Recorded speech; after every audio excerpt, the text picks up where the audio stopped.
All right, I've got 4 viewers so far. Let's wait a few more minutes here. What are you guys smoking tonight? I want a lot of posts tonight, so post often if you can.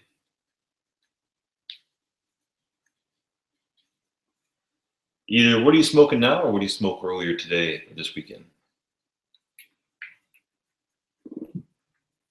Pretty good, Joe. Although we'll see how this video goes.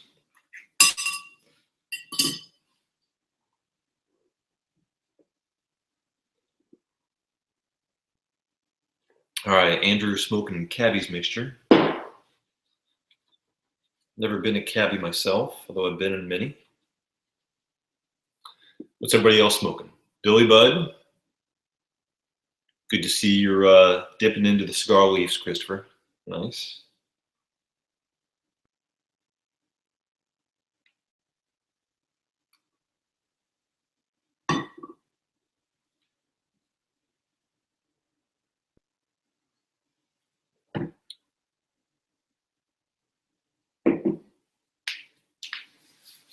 All right, got 5 viewers. Blood Red Moon Cult. Let me grab mine.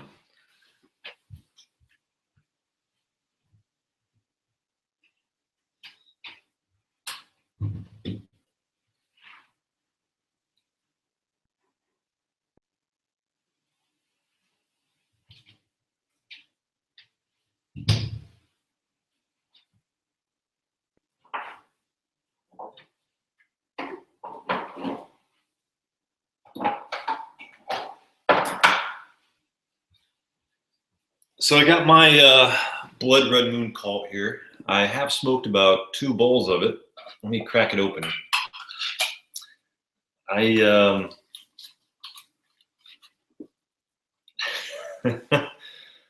Oh man. When I first smoked this is the Blood Red Moon Cult here. I thought I got some Luden's cough drops, those old school cough drops, but now I get a little more Robitussin. And I usually never smell the tin note because usually it has nothing to do with how it smokes. But this is one of the few that it actually kind of smoked how it tasted. So I'm going to return to it. I want to be one of those guys who can smoke cherry mixtures, but I have yet to find one. There's one Peterson cherry mixture that I actually liked. It's the one in the pouch, and I forget which one that is.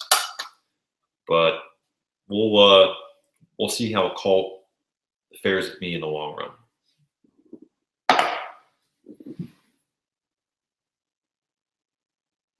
Harvest Moon, okay. Oh, Christopher, you got the trio, cool. Christopher, out of the 3, out of Billy Bud, Key Largo, and the McClelland Dominican Glory, which one do you like best?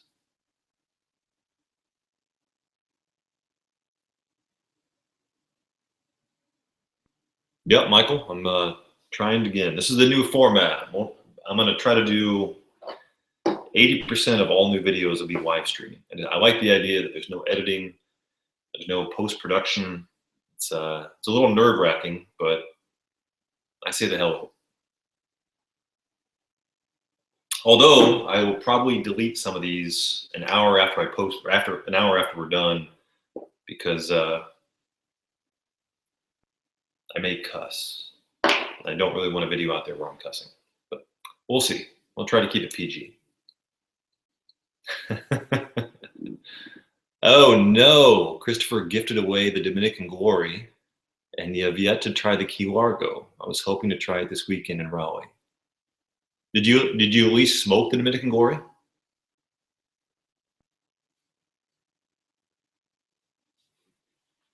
me grab some chapstick. I'll be right back. Then we'll get to the main topics.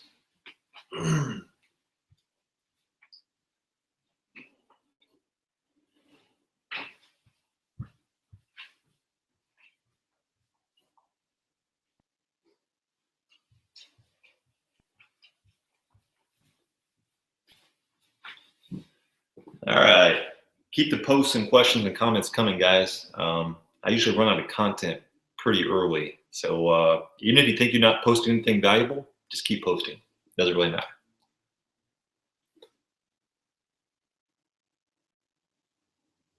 Oh, you gifted it. So Christopher gifted away the Dominican Glory from my trio set from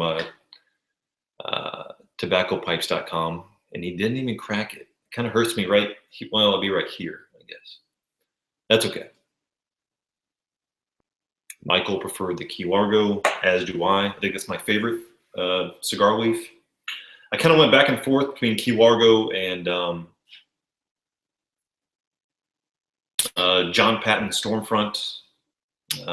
In hindsight, I probably still prefer Key Largo. It's a little more hard hitting. John Patton Stormfront's a little softer. Just a different animal altogether.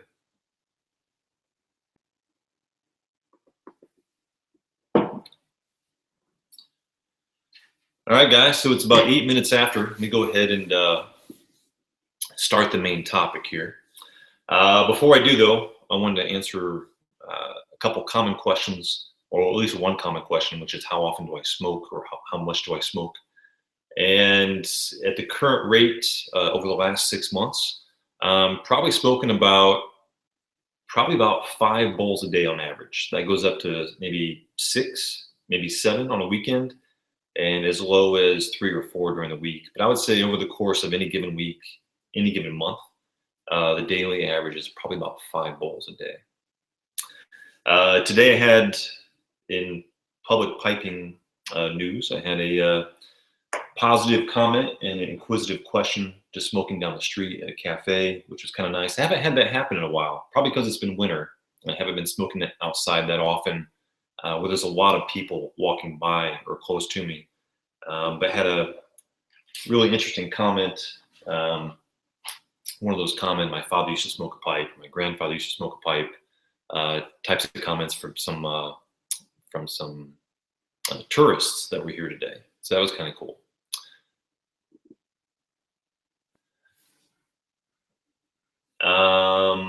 All right, on to the main topic. The main topic was crossover blends. And the first question, before I show you what I think is my favorite crossover blend, the first question that comes to mind is, well, what is a crossover blend?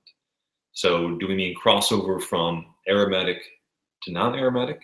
Or do we mean crossover from English to non-English? And then possibly there's a third definition, which is from something else to something else. So I'm going to kind of mix in together the first two definitions, from aromatic to non-aromatic and from English to non-English. The only two crossovers that I have, I would say, significant experience with would be, number one would be Bald-Headed Teacher from Fort Noggins, and number two would be Trout Stream. And I'm going to read a couple of statistics off about both. A couple other crossovers would be maybe Shortcut to Mushrooms. I'm sure if you guys could post a few examples of other crossovers that you guys have smoked, that would definitely help out. It's kind of hard to think of what crossovers are because you can't go on tobaccoreviews.com and click on crossovers. You know, you kind of have to, it's kind of a subjective definition of what they are and what they're not.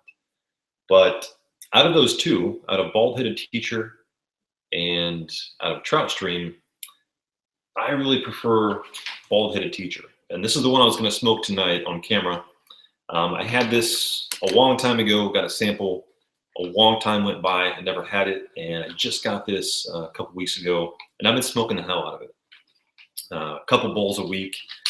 It is a little bit light compared to what I usually smoke, but I'm going to smoke it out of this Peterson Killarney. This is my very first pipe. I bought this at a brick and mortar way back in May of 2013. Literally my first pipe, excluding a cob. And this also doubles as my piping mishap today, because I also dropped this yet again out the back of my car in the hatchback when it fell out of my pipe case. So let me see a couple dents there. And this has been dropped a few times. But at this point, these are just beauty marks, because this sucker is this sucker's like an heirloom. These are battle scars, beauty marks, call them what you want, but this is no longer a pipe. By the way, this is a pipe that can really withstand a lot of scratches, and you don't actually see them because of the glossy finish. But whatever I do to this pipe, it's going to keep on going. It's going to have a lot of scars on it in the long run. And the way I view it is, you know, there's a scar behind every story. So when I drop this one in the future, I'm just going to laugh. I'm not even going to cringe, not even going to gasp. I'm just going to be like, well, there's one more story to tell. Now, if I did that with my other pipes, that would not be true. For example, if I did that with this relatively new acquisition, this Ronaldo Lavat, I wouldn't have the same opinion. I would not say there's a story to tell.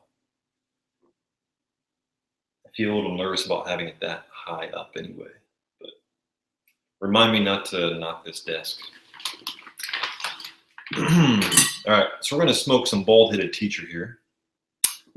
And yeah, character marks, exactly. Let me know if you guys have actually smoked bald-headed teacher. Give me a yes or no there. Michael, the beer is it's a Blue Moon tonight. And Joe, I've never had Captain Bob's blends before. Michael preferred the Key Largo out of my trio. You're a man after my own heart. Mississippi River and STP Bengal slices got me from all Virginia blends into Latakia. Okay, so yeah, I would say Mississippi River is a crop. I don't know why I didn't even think about that. Yeah, Mississippi River is of course a crossover blend. I don't know what STP stands for.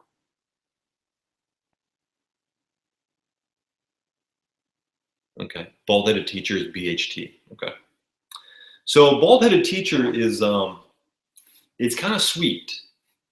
It's kind of hard to describe something on the fly. It's got a little bit of Latakia in it. It's sweet. It you know, it has a little bit of that Lane 1Q-ish, you know, very approachable like flavor and profile to it. But you know, if Lane 1Q comes across like an over-the-counter blend, then I would say this takes like a quarter step back. It definitely feels over-the-counter friendly, like it feels mass manufactured, but it also feels like, well, okay, maybe there's like a dabble of. You guys ever made a homemade pizza? You guys ever made a pizza where you buy the store-bought pizza, but you put on at least 2 or 3 of your own toppings? You put it in the oven, and it comes out tasting just a step above a store-bought pizza because you have some fresh toppings on there. That's what bald-headed teacher is. It's a step above OTC, but it doesn't feel handcrafted. That's the best way I can describe it. I need to use that example in a future video.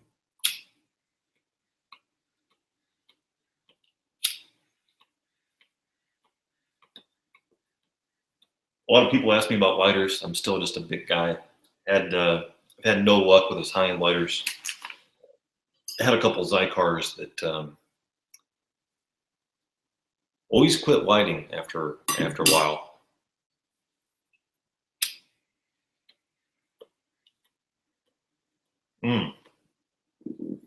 Give me a second to catch up on the comments here. And keep commenting. Ask questions, comment. Just fill up this thread. So Michael, Canal Boat seems like a crossover. 2 things on that comment, that Canal Boat seems like a crossover. I freaking love Canal Boat. I have 2 tins over there right now. I have it cracked open. I put Canal Boat in my top 5 of 2015 back in the July video. I don't even want to comment in short notice of whether it's a crossover or not. I'll just tell you, I love Canal Boat. Standard Tobacco Company, okay.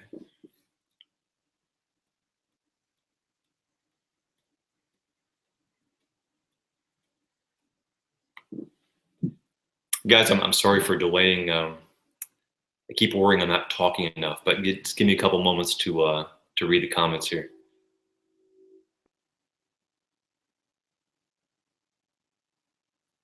Okay, Schreiber, I hear your dilemma there. It is hard to start dropping money when you haven't smoked a lot, but it is kind of a cheap hobby, relatively. So I'd say buy a tin here or there, and just kind of put your toe in the water.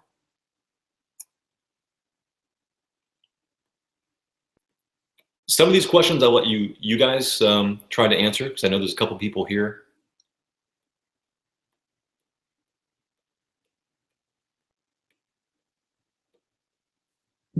Okay, ITurB01, appreciate it. I'm going to try to do more of these hangouts, so I'm glad you like them.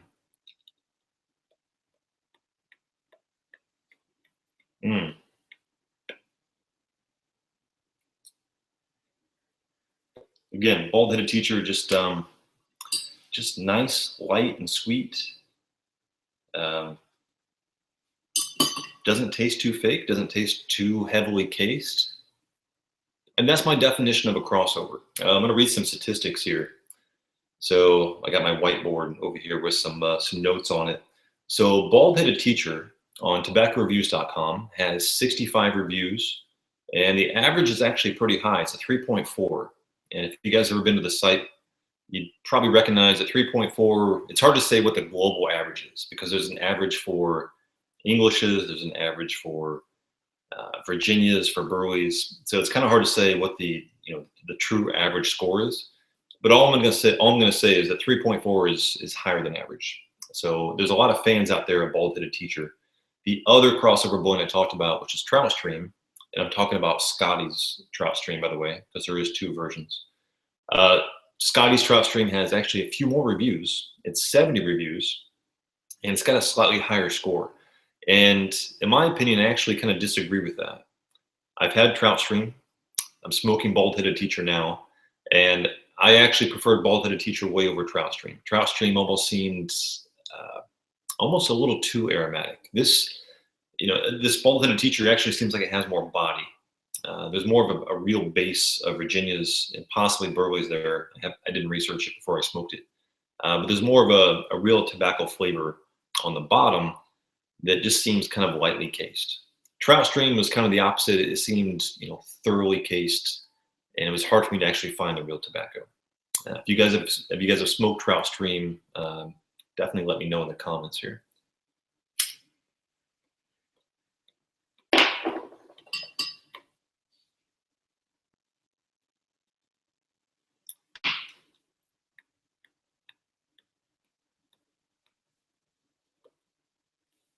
Oh, thanks, Jay Cricket. Like I said, I think my future videos will probably be live streams, but I do like the flexibility of actually editing and creating some more interesting content out on the street. I think when it warms up, and it's getting pretty warm here now in North Carolina, all the places I go to have Wi-Fi, so there's really no challenge with me taking this laptop and just taking it there and doing a live stream from a cafe or bar outside, which is actually what I wanted to do tonight. It's just a little too windy. It's about 15-mile-an-hour winds outside. So I think that would be kind of interesting if I can get a good Wi-Fi connection. And then, wear earbuds so that people at least think I'm doing a Skype call or something.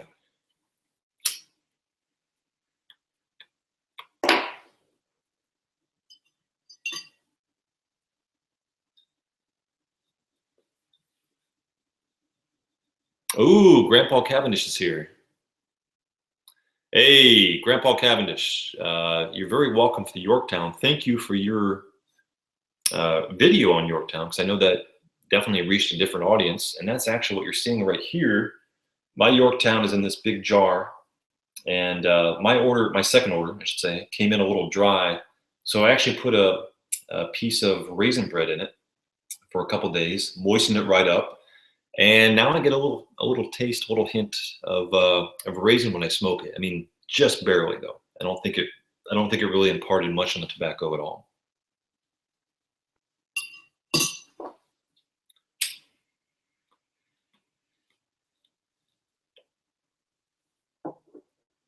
In yesterday's video, I talked about Cornell and Deal's Good Morning, and I smoked that this morning as well. And I'm really loving this. I don't go crazy for all C&D blends. Some I like, some I love. And this has real staying power, I think.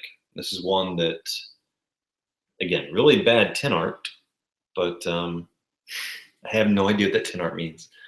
But it's definitely a keeper for me.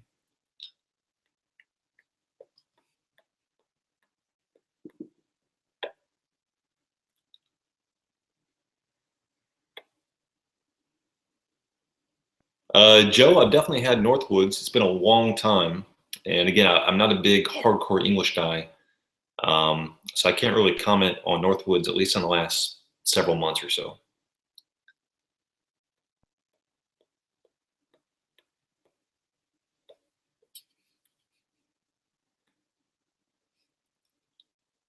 Scrolling up here, Sitch Bear said, thoughts on Frog Mortons across the pond. Out of all the Frog Mortons, I like the bourbon cased one the most. The other ones kind of melded together for me. I really didn't spend enough time to kind of piece them apart. Um, Again, was not really a big Frog Morton type of guy.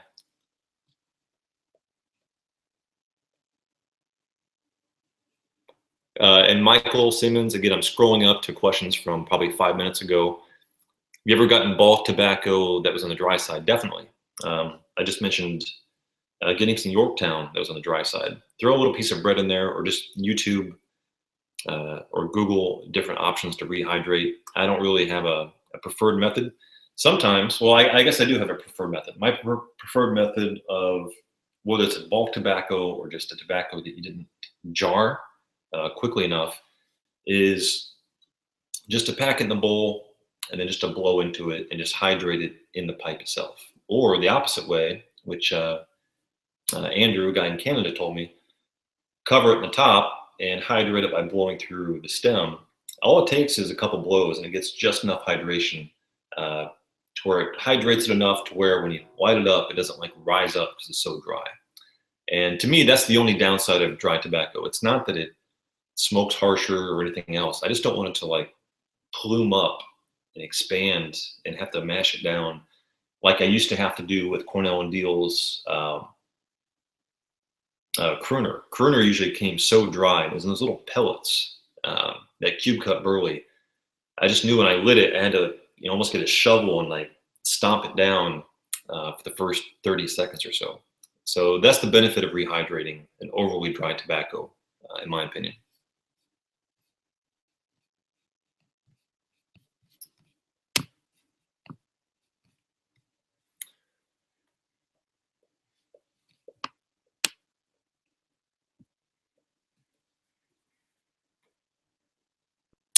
Devin O'Toole, do you prefer Solani aged Burley Flake or Wessex Burley Flake? That's like choosing between Beastmaster and Beastmaster Part 2 on TBS. That's a Dennis Miller joke, by the way. They're both great, and they're very, very similar. Well, if you looked at my channel, the banner image behind my channel is actually Wessex Burley Slice. So I prefer Wessex Burley Slice, but they are so close. They're close cousins. Wessex just seemed a little more bland, and I say bland in a good way. I like that. Sometimes Peterson's Irish Flake has a little bit of saltiness in it for me, and although it's not a Peterson, Solana's aged Burley Flake kind of has that like Irish Flake like saltiness to it. Where Wessex it's just straight. I made a video about this. It's just grape nuts. It's just so flat and so bland that I love the challenge of pulling the flavors out of it because it's just so unadulterated. So between the two, I would say Wessex.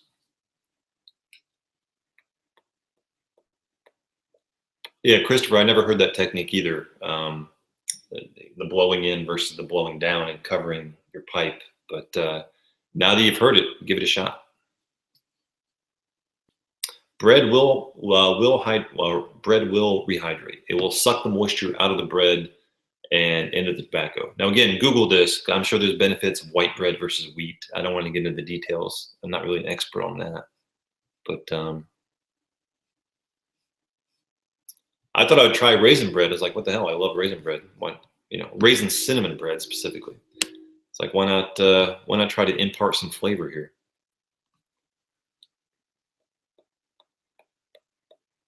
Actually, Joe, so you're talking about Crooner versus Gentleman Caller. Both of those have deer tongue in them. They're both C&D blends. I do prefer Gentleman Caller. Actually, I love Gentleman Caller. I probably wouldn't order Crooner again. Crooner was, to me, there's no incentive. Crooner and Gentleman Caller, they both have deer tongue. Gentleman Caller is smoother. It's got some Cavendish in it. I think unsweetened black Cavendish. It's a more approachable, sweeter, more enjoyable smoke, in my opinion.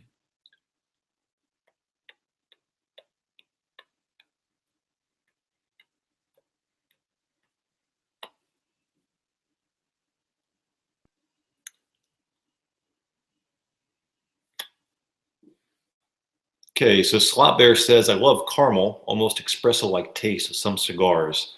I know this is a broad question, but do any pipe tobaccos come to mind with similar notes of caramel and espresso? You probably have to ask some aromatic smokers. They definitely don't come across in non-aromatic blends. I'm sure there's some Sutliff blends out there, and guys, feel free to comment, that would have, true chocolatey notes. And I'm not talking about Bob's Chocolate Flake or any of the chocolate flakes that I've had, which is kind of like a dusting of cocoa on top of an English flake. I don't think that's what he's looking for.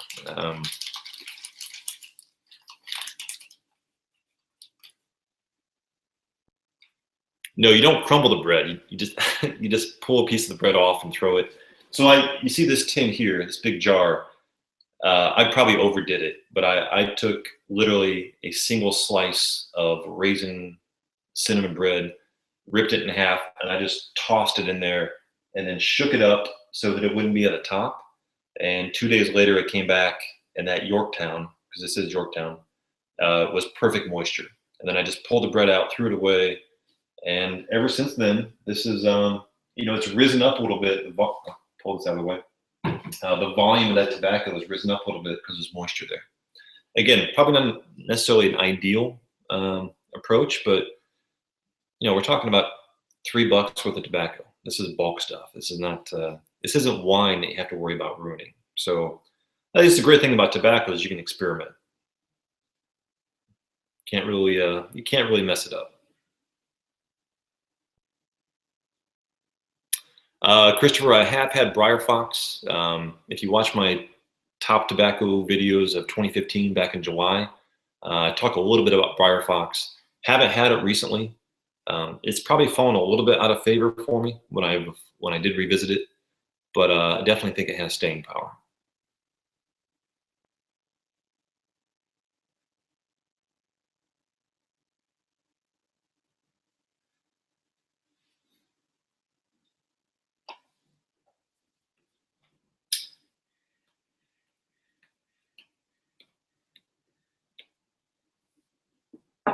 Okay, we're up to 13 viewers now. Looks like we picked up a few people. For anyone who's just joined, please check in the comment box. Let me know you're here. Post your questions or comments. I tried to pre-script enough content for this chat, but the more you guys help out, the better.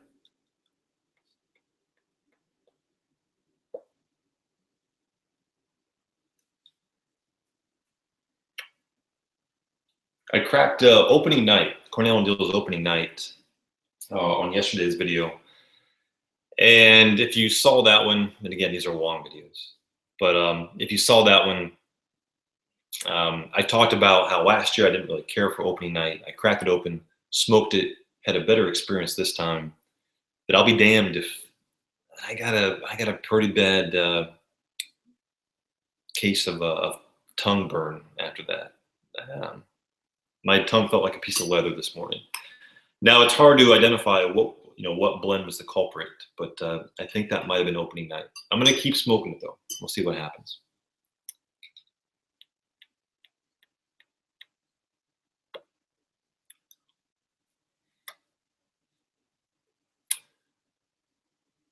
Oh, David's here. Joy piping. What's typing your list so far this year? Well, David, if you saw yesterday's video, I can't say this year. I could say this week. Black House,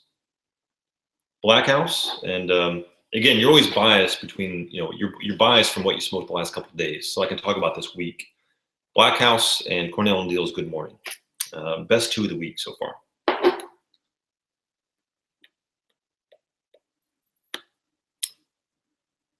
So tobacco and pipe smoker, interesting question. What do you think of the new small batch blend, straight up English? Again, I'm I'm going to delete this video very quickly after I post it. But I didn't get a sample of the small batch blend from Cornell and Deal. I kind of thought I would have.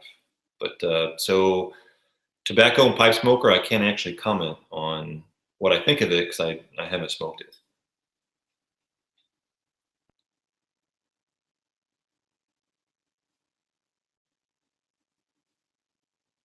And the new series of small batches, again, I haven't smoked those either. Peterson Atlantic blend, I've not had that one.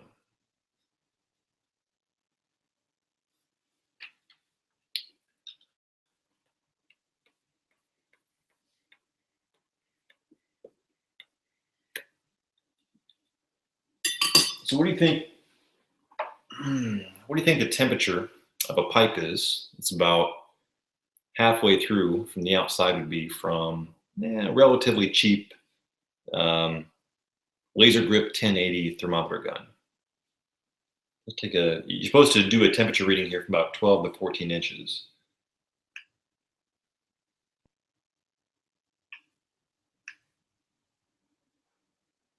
Okay, so what do you guys think the exterior temperature of a bowl would be? Just post your temperature guesses there.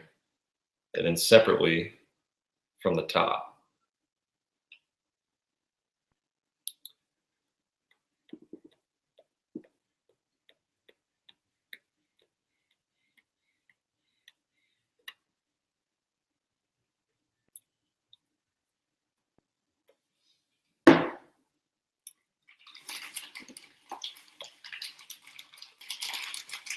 All right, I'll show you what the temperature is if I get at least two guesses here. Exterior temperature of the bowl in Fahrenheit.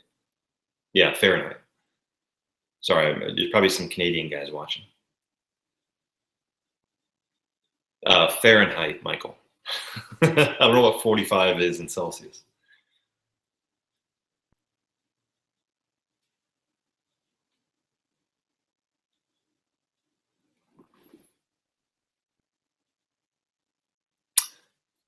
Well, the room temperature in the place is about 75, so that gives you a basis for what it should be, or what it would have to be above, I should say. All right, that's sufficient guesses. Let me to make it fair. Let me take a couple tokes, and then 80 degrees Fahrenheit. Come on, that's like 5 degrees warmer than room temperature.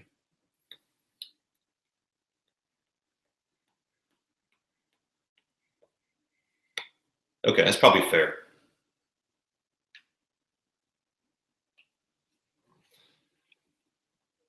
$119.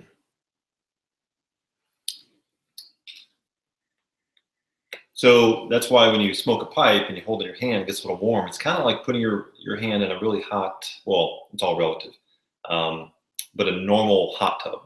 You know, it's hot. You don't want to, it's not so scalding you pull your hand away, but you definitely know it's warm. So this would be like an extremely hot bath, I guess, is the way to put it. Good point. I bet the Boswell would be a little bit cooler, although some of them are not. Now the top of the bowl, and this is all over the place because when the laser hits it, it's, you know, whether it's on a cherry or on ash, it's going to be all over the place. But just to give you an idea,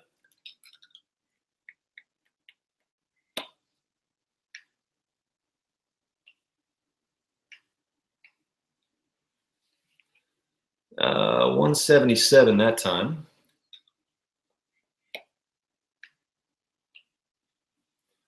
And 187 that time. Let's see if we can, I'm going to mash it down a little bit here.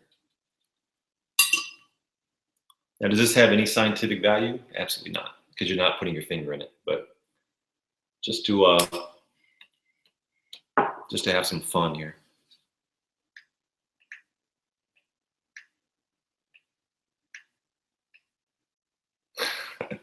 So obviously this popped on a cherry this time, 376.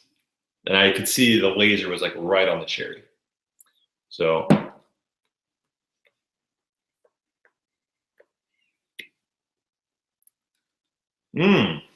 I should do this with a clay, by the way. You know what? Screw it. We're going to do that. That's a really good idea. All right, there's going to be some dead time here while I go grab a clay pipe. So talk amongst yourselves and post some comments. Let me go pack a clay pipe up here. We'll see if we can get the external temperature of a clay pipe. I'll be right back.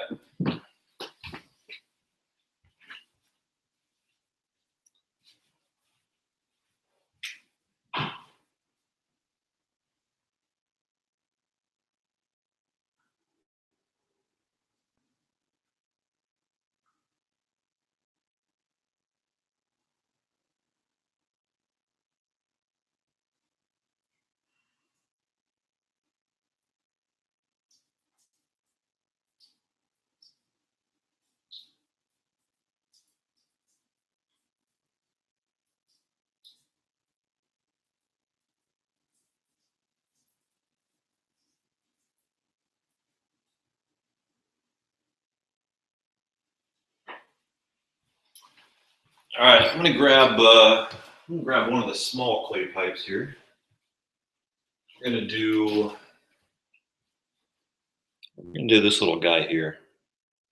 It's got a nice little lacquered bit on it, so your lips don't stick. Go pack this sucker up.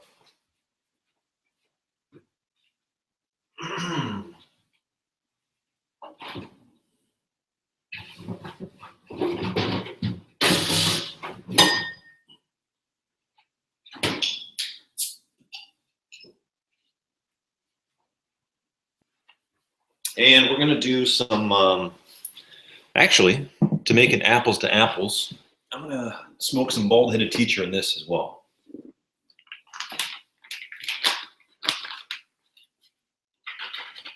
This is relatively big for a clay pipe. Most of my other clays, the bowl is a little bit smaller.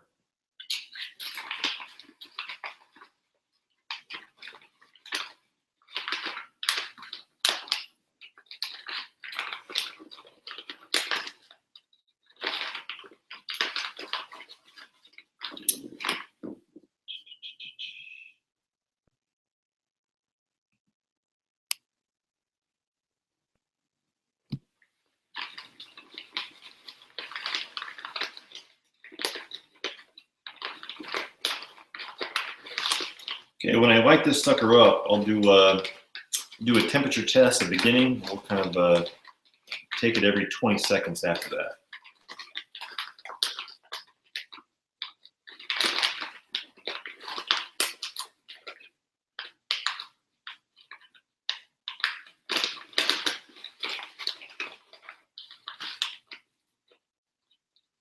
Okay.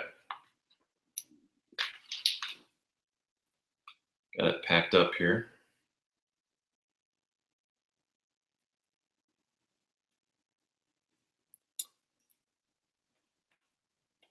You don't really clench a clay, but this is clenchable.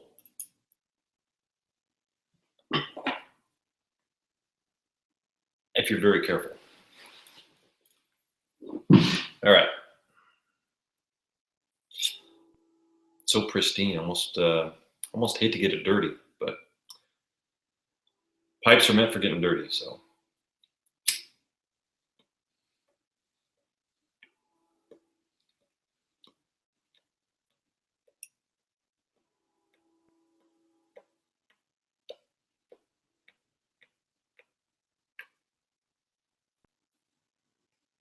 It's good.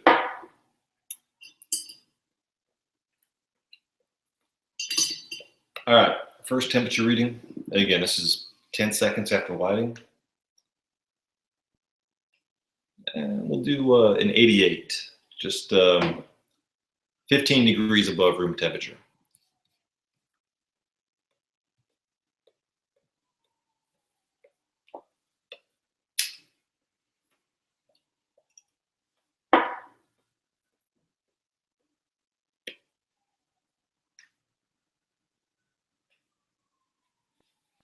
About 90, getting a little warmer now. And then in about 2 minutes, this is going to shoot through the roof.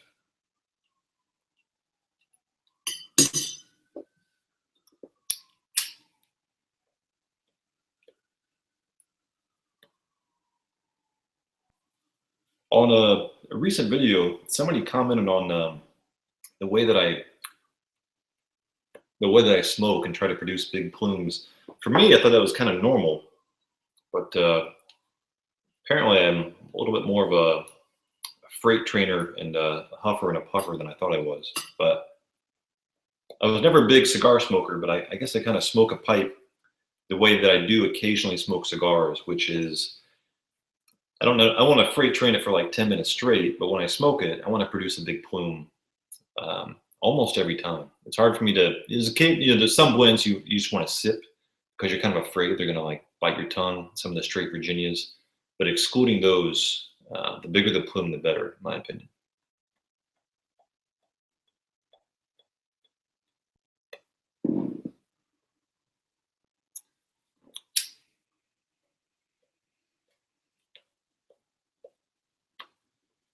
All right, let's take another temperature reading here.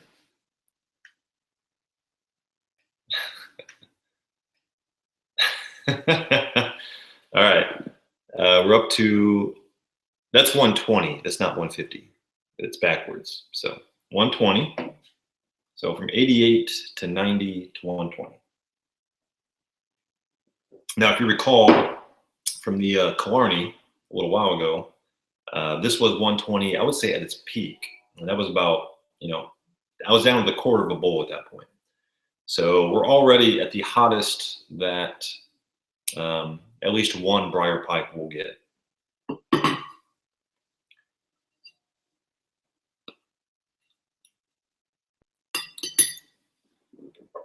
Any bets on the max temperature here? We'll do a little Price is Right.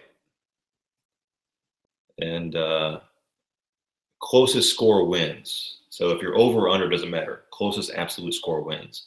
So post your, there's 17 people here. So post your best guess on max temperature.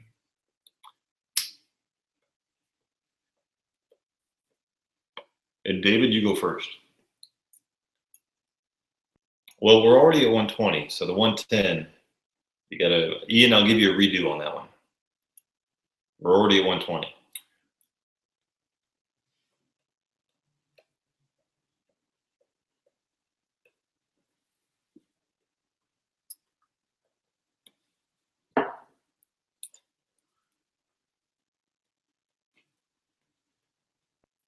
Yeah, in Fahrenheit, by the way. Although if I had a calculator, I'd like to decode Celsius.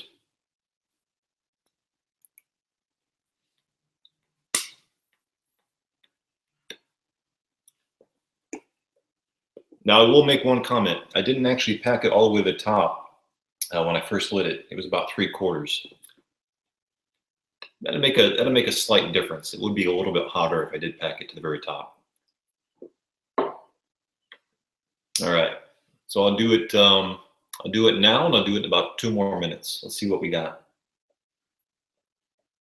If we're already over some of these, then we know. All right.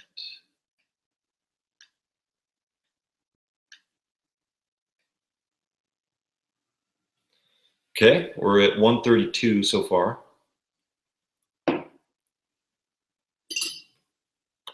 Now, when I'm hitting this, I'm doing it 3 times. I'm seeing scores that are higher. I'm trying to take kind of the average. So I'll do it 3 times, and I'll pick the middle one. Like every little spot that I hit it, it's a different temperature. So it is a little bit more of an art than a science.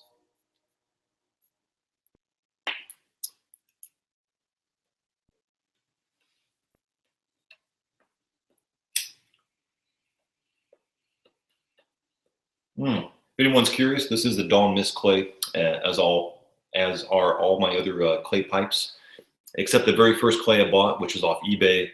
My very first clay was a cheap $20 clay pipe off eBay. That clay pipe that I bought from eBay, I used in the July 4th video last year called Why I Love Clay Pipes. And I thought that was a great clay pipe because it was my first one, my only one. And to be honest, I had a great experience with it. It was only several months later that once I bought 6 of these Dawn Mist all at the same time, in the same order, that I realized that old clay pipe was really a piece of crap. These are far superior, to the point where I don't even pick up that old clay.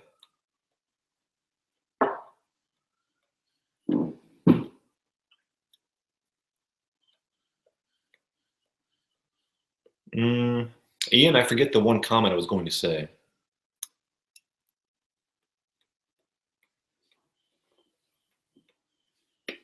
All right.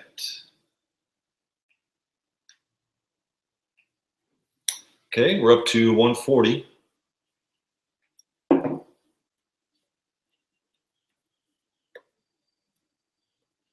Now, it wouldn't be a true scientific experiment unless I actually tried to touch it. So I'm actually going to, let me give this a shot here.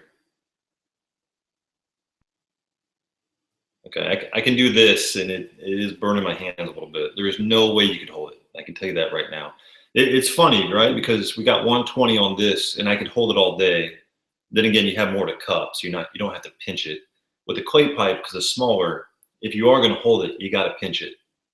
Unlike this, where you kind of dissipate it by holding it more loosely. So, but even then, 20 degrees, big difference. I can tell right now. I could hold it there for a third of a second, maybe less.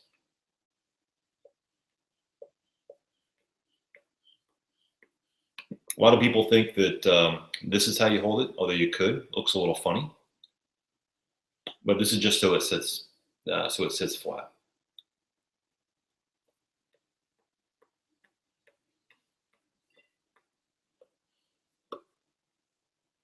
I've never actually had a meerschaum. I haven't had one yet. To be honest, I don't know how interested I am in getting a meerschaum now that I have so many clays. If I met someone in person that I could test drive the meerschaum, I would probably give it a shot.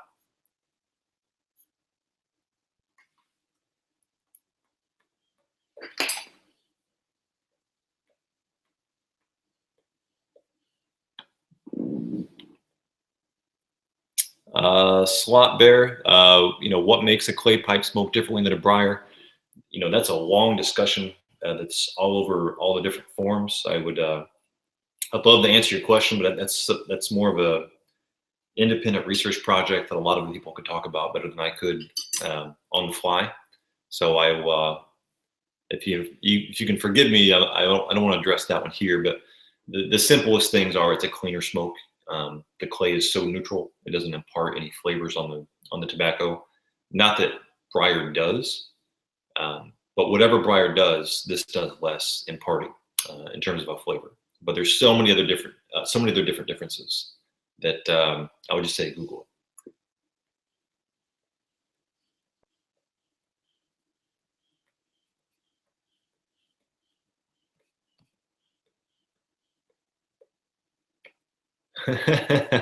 Yeah. So Dan, I have this strange hobby. I do this on my briar pipes, whatnot. Whenever I put a pipe cleaner through a pipe, I don't necessarily wipe it on my lips directly. It's kind of like the bottom of my lip, just to know how much moisture I pulled from it. I don't recommend it. It's kind of a strange, neurotic OCD thing that I do.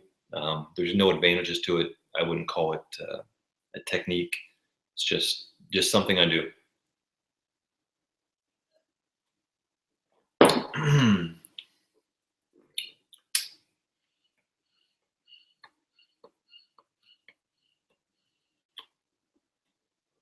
All right, let's see what we got for the last temperature reading here.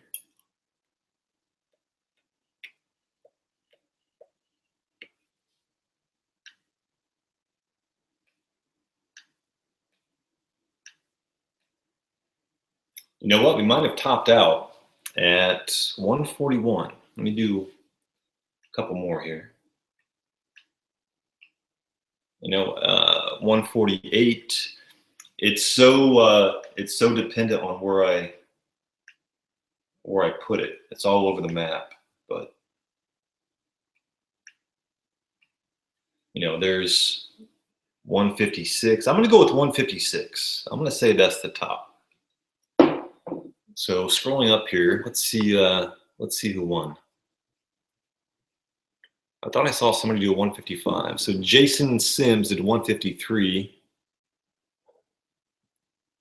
No, David won. Joy Piping, 155. He must have cheated. That's what it is. See, David's back there smoking a clay at the same time with his gun, like doing temperature readings, like 5 minutes ahead of me, predicting what the max temperature is going to be.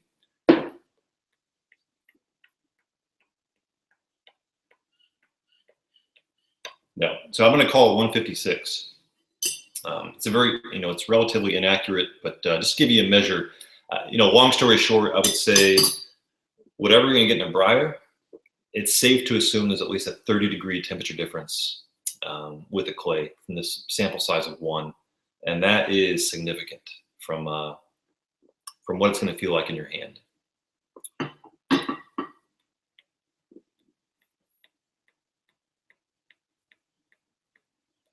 Yeah, exactly.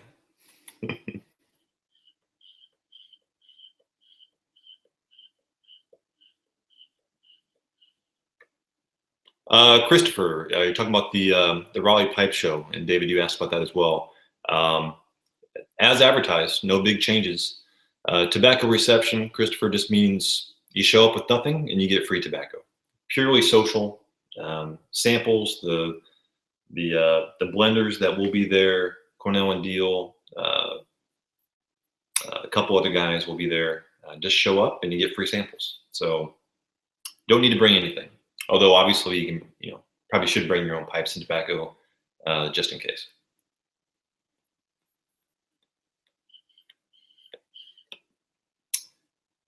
Tea and Empire, thanks. This is one of my favorite clays. I do have the longer clays, but I like the shorter one. Although I don't smoke it on camera that often.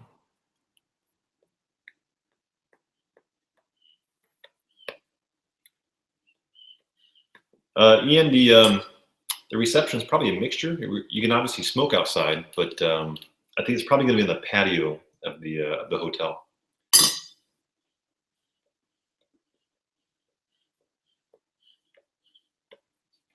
All right, guys, we're closing up in on an hour here. I'm going to probably call it a night here in a second.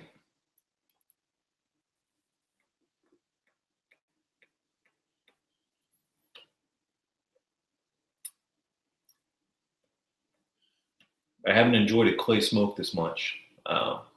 Being able to do this experiment here is pretty fun. I'm smoking the hell out of this.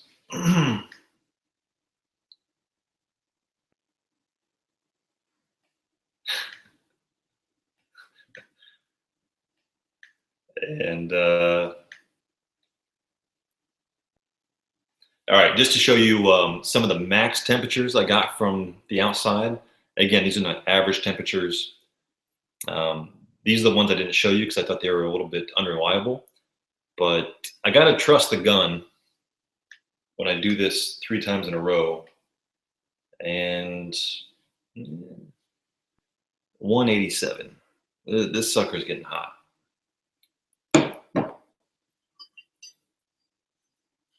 I'm not sure what temperature water boils in, but I think we're getting close.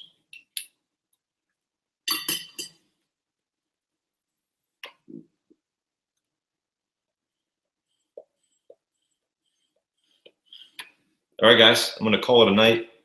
Thanks again for joining me. This was a lot of fun, and we'll see you again next time.